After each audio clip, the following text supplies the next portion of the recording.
विचारधारा का यादव की पार्टी में, अखिलेश यादव की पार्टी में जब पिछड़ों का जब भला नहीं दिखाई दिया ओम प्रकाश राजभर को, तो छोड़ के भाजपा में भाग गए। पिछड़ी अनुसूचित में लड़ाई लड़ने वाला अगर कोई नेता बचा है, ओम प्रकाश राजभर, मेरी बात, ओम प्रकाश राजभर, ओम प्रकाश राजभर की बात छोड़ दीजिए, मैं जो कह रहा हूँ उसको सुनिए। आज तो ओम प्रकाश राजभर की बात मैं अभी आपको बताऊंगा। ओम प्रकाश राजभर ऐसा डमरू, जैसे डमरू कहते हैं। सवाल ओम प्रकाश राजभर का जब आपने खड़ा किया तो मैं कह रहा हूँ, ओम प्रकाश राजभर टमाटर लाते थे। जैसे मान लीजिए कि जोकर बोल देता है कि आज समाचार मैं बता रहा हूँ कि बथुआरे मोथा के पेड़ पर हाथी चढ़ी थी, तो भाई वही सेम ओम प्रकाश राजभर की बात है। फतेह बहादुर जी, हर जगह से फेल साबित हो रही है आपकी पार्टी। ओम प्रकाश राजभर मंत्री बन गए हैं, बड़े जोर शोर से आ रहे हैं लोकसभा चुनाव में। ऐसा कुछ तो नहीं है। आप लोग कह रहे थे कि नहीं, ओम प्रकाश राजभर मंत्री बन नहीं पाएंगे, वो पलियर के बानर बनेंगे और मंत्री बन करके दिखाएं, और इस बार संसदीय सीट पर टिकट मिल गया उनके लड़के को। साहब सुनिए, देखिए, जहाँ तक घुसी का सवाल है, जहाँ तक ओम प्रकाश राजभर का सवाल है, तो ओम प्रकाश राजभर ये दुनिया जान रही है।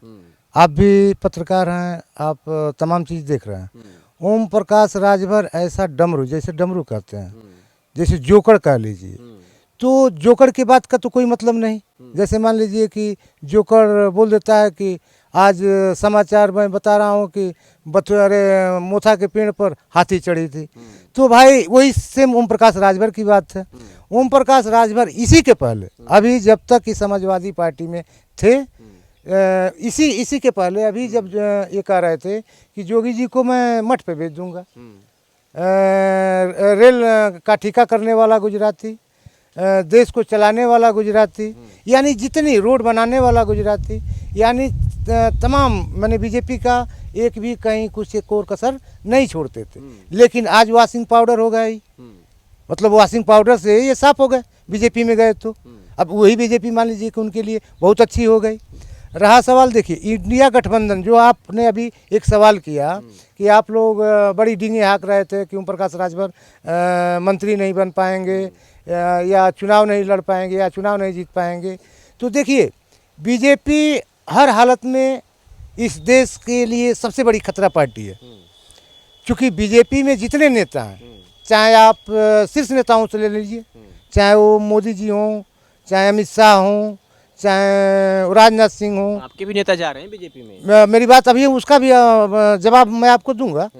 तो चाहे जितने भी बड़े नेता हैं, ये सारे लोग तो पहले अपने मर्जी से सरकार को नहीं चला रहे हैं, ये टोटल सरकार आरएसएस के नीतियों पे चला रहे हैं। आरएसएस की नीति क्या है? आरएसएस की नीति है कल कारखाने बंद कर दो, शिक्षा को महंगी कर दो। आप जरा बताइए, जब शिक्षा महंगी होगी तो अनपढ़ों की संख्या ज़्यादा हर हालत में होगी, जब शिक्षा सस्ती होगी तो पढ़ने वालों की संख्या ज़्यादा होगी। तो इस तरह से तो हमारे देश का मतलब सबसे बड़ा ये चीज़ है कि आप शिक्षा को बाधित कर दो। जब लोग पढ़ेंगे ही नहीं, जानेंगे ही नहीं, तो लड़ेंगे नहीं। तो आज हमारी जो भी पिछड़ी, अनुसूचित या अगड़े पिछड़े में जो भी गरीब लोग हैं, आज वो सो रहे हैं, सरकार की मंशा को नहीं समझ पा रहे हैं। दूसरी चीज़ कि यह सरकार अब आपको मानसिक रूप से गुलाम करना चाह रही है, इसलिए कि सारी चीज़ें प्राइवेट करती जा रही है। जैसे रेल को ले लीजिए, हवाई जहाज़ को ले लीजिए, या तमाम नौकरियों को भी ले लीजिए जो संविदा पे चल रही हैं।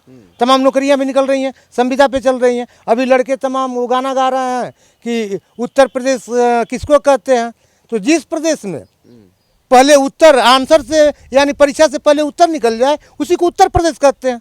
लड़कों ने एक कार्टून बनाया, आपने भी देखा होगा। तो ये सारी चीज़ों से आप खुद आकलन कर लीजिए कि हमारे उत्तर प्रदेश में क्या हो रहा है, ये सरकार क्या कर रही है।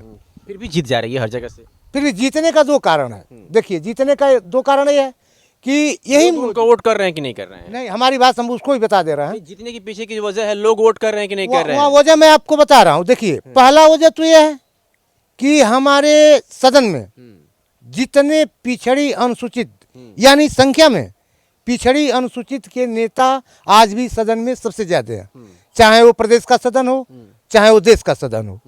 लेकिन मैं पूछना चाहता हूँ, फिर कैसे मैं जब बता रहा जब हूँ इतने पिछड़े और दलित के जो नेता वहाँ पे बैठे हुए हैं, सबसे ज्यादा बैठे हुए हैं, जी। आपके कहे अनुसार हम भी जानते हैं इस बात को, जी। फिर भी लोग कहते हैं कि इनका ही शोषण ज्यादा हो रहा है पिछड़े और दलितों का इस सरकार ये में। क्यों कुछ बोल नहीं सकते ना। क्या वजह, डर है? हाँ डर है सर, इसलिए डर है कि वह उनको उतना ही बोलने का अधिकार दिया गया कि आप जाओ अपने लोगों का वोट ले लो, अपने लोगों को भरमा के वोट लेकर के तुम सीट जीत के आओ, बाकी जो हम कहते हैं वही करो। आप बता दीजिए, हमारे यहाँ उप मुख्यमंत्री केशव प्रसाद मौर्य हैं, बैकवर्ड से आते हैं, बैकवर्ड के नाम पे 5 साल या 7 साल आज सरकार बीतने जा रही है और 7 साल हो गया उनको प्रदेश का उप मुख्यमंत्री बने हुए। बैकवर्ड के नाम पे कहीं धरना किए हों, या बैकवर्ड के नाम पे सदन पे कुछ मांग किए हों, या बैकवर्ड के नाम पे शिक्षा की बात किए हों, या बैकवर्ड के लिए या अनुसूचित के लिए या अगड़े पिछड़े गरीब के लिए कहीं खड़ा होकर के या सदन में कोई बात किए हो, तो मैं अपनी गुलामी लिखा लूँगा। अगर इस तरह कोई बात हो तो बता दीजिए। फिर भी जीत जाते हैं। फिर भी इसलिए जीत जाते हैं कि हमारे लोग सोए। अभी मैंने आपको बताया ना कि हमारे पिछड़ी अनुसूचित के लोग आज भी सोए हुए हैं। जब जगेंगे तो ऐसा नहीं होगा, और लोग जगेंगे। क्या वजह है? वो वजह है सोने का कि भाई उनके पास शिक्षा नहीं है। आज भी देखिए, आज भी हमारे देश में 17% सर्वोच्च पद हैं, जिसमें 13.5% सवर्ण के लोग हैं, और शेष में अनुसूचित और पिछड़ी या अन्य अगड़े गरीब के लोग हैं। तो जरा आप सोच लीजिए कि विकास कैसे होगा। रहा क्या लगता है कि जो सवर्ण के नेता हैं वो दलित पिछड़ों का विकास नहीं करना चाहते हैं, होना नहीं देखना चाहते हैं, क्या ऐसा है क्या? उसमें सवर्ण में भी नेता हैं, जैसे राजू राय हैं। राजू राय नेता मान लीजिए जमीनी है, समाजवादी हैं। देखिए विकास वही करेगा जो समाजवादी होगा। समाजवादी का मतलब जो समाजवादी विचार का होगा, जिसके अंदर विकास करने की क्षमता होगी, वह गरीबी को, यानी देखिए अब हमारे यहाँ तो संविधान के हिसाब से अगर इस सरकार कुछ देना चाहती, जैसे मान लीजिए अभी सरकार ने मंदिर के नाम पे 14,000 करोड़ रुपया लगाया। अभी मान लीजिए गौ कसी इन्होंने बंद किया, और गाय काटने वाले से 250 करोड़ रुपया ला करके अभी चंदा लाया। 200 करोड़ 250 करोड़ 250 करोड़ अभी ने गाय काटने वाले से चंदा लिया। चंदा तो पाकिस्तान से भी मिल रहा है। चंदा पाकिस्तान से भी मिल रहा है। तो ये पहले बताइए, सबसे बड़ा अगर कोई काला धन है, कांग्रेस ही तो लाई थी ना इलेक्टोरल बॉन्ड का सिस्टम, जो कांग्रेस ही तो लाई थी उसमें। कांग्रेस लाई थी। तो आप ये पहले बताइए, कांग्रेस लाई थी, लेकिन कांग्रेस लाई थी तो ये बीजेपी विरोध कर रही थी। तो मैं आज बीजेपी से पूछना चाहता हूं कि जब कांग्रेस इस चीज को लाई, ईवीएम को कांग्रेस लाई, तो यही मोदी हैं। इनका आज भी यूट्यूब पे चल रहा है, आपने सुना होगा या देखा होगा कि ईवीएम से हमारे देश को नुकसान हो रहा है, ईवीएम बंद होना चाहिए। आज मैं पूछ रहा हूं मोदी जी से कि आप प्रधानमंत्री हो, आप इसके पहले जब प्रधानमंत्री नहीं थे तो आप विरोध करते थे कि ईवीएम बंद हो जाए, और आज पूरा तंत्र आपके हाथ में है, आज क्यों नहीं बंद कर देते हो? लगता है कि समाजवादी पार्टी में देश का हित है। समाजवादी पार्टी नहीं, समाजवादी विचारों में देश का हित है। तो लोग भाग जाते हैं मैं यहाँ, बता रहा हूं, आपके नेता भाग जाते हैं। मैं भी एक संगठन चलाता हूं, भारतीय संयुक्त मोर्चा का। आपके नेता भाग जाते हैं बीजेपी में। मेरे नेता नहीं भगते हैं। भगते कौन है? देखिए भगते कौन है? भगते वो हैं जिनको नेतृत्व पर विश्वास नहीं होता है, जैसे माननीय अखिलेश जी ने। माननीय आज के डेट में मैं आपसे बता दूं, पिछड़ी अनुसूचित में लड़ाई लड़ने वाला अगर कोई नेता बचा है, प्रकाश राजभर। मेरी बात, प्रकाश राजभर, ओम प्रकाश राजभर की बात छोड़ दीजिए, मैं जो कह रहा हूं उसको सुनिए। आज तो ओम प्रकाश राजभर की बात मैं अभी आपको बताऊंगा।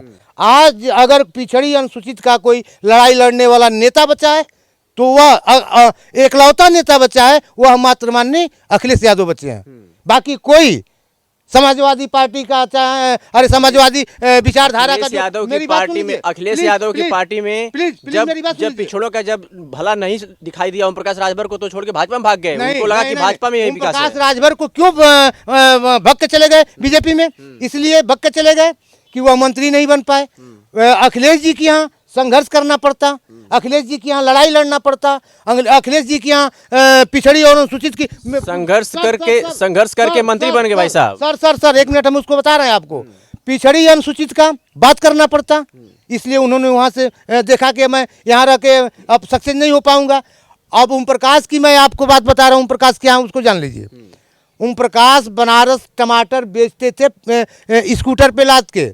वो आए शुरू में, मैंने मेरी बात सुन लीजिए, उस पार्टी में मैं भी था। वहाँ उनके पार्टी से 2009 में लोकसभा सलेमपुर में 71 से चुनाव भी लड़ा था। लेकिन सवाल ओम प्रकाश राजभर का जब आपने खड़ा किया, तो मैं कह रहा हूँ ओम प्रकाश राजभर टमाटर लाते थे। 2 बार बसपा के टिकट से उन्होंने चुनाव लड़ा, चुनाव हार गए। आकर के जब यहाँ हम लोगों ने मेहनत किया, जैसे महेंद्र भाई हैं, हम हैं, ऐसे तमाम लोगों ने उनको मेहनत करके उनके संगठन को आगे बढ़ाया। ओम प्रकाश राजभर आगे बढ़े, बीजेपी से एक बार गठबंधन किए, विधायक बन गए। दूसरी बार मैं वहाँ कहूँगा कि माननीय अखिलेश जी ने गलती किया।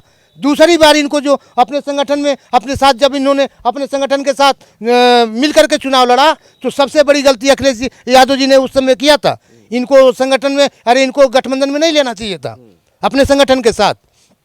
लेकिन नेता, उनका विचार जैसा हो रहा होगा उन्होंने लिया होगा। रहा सवाल ओम प्रकाश राजभर का, देखिए ओम प्रकाश राजभर आज अपने बेटे को सांसद बनाने के चक्कर में है। पहली चीज, मंत्री उनको क्यों बना दिया गया?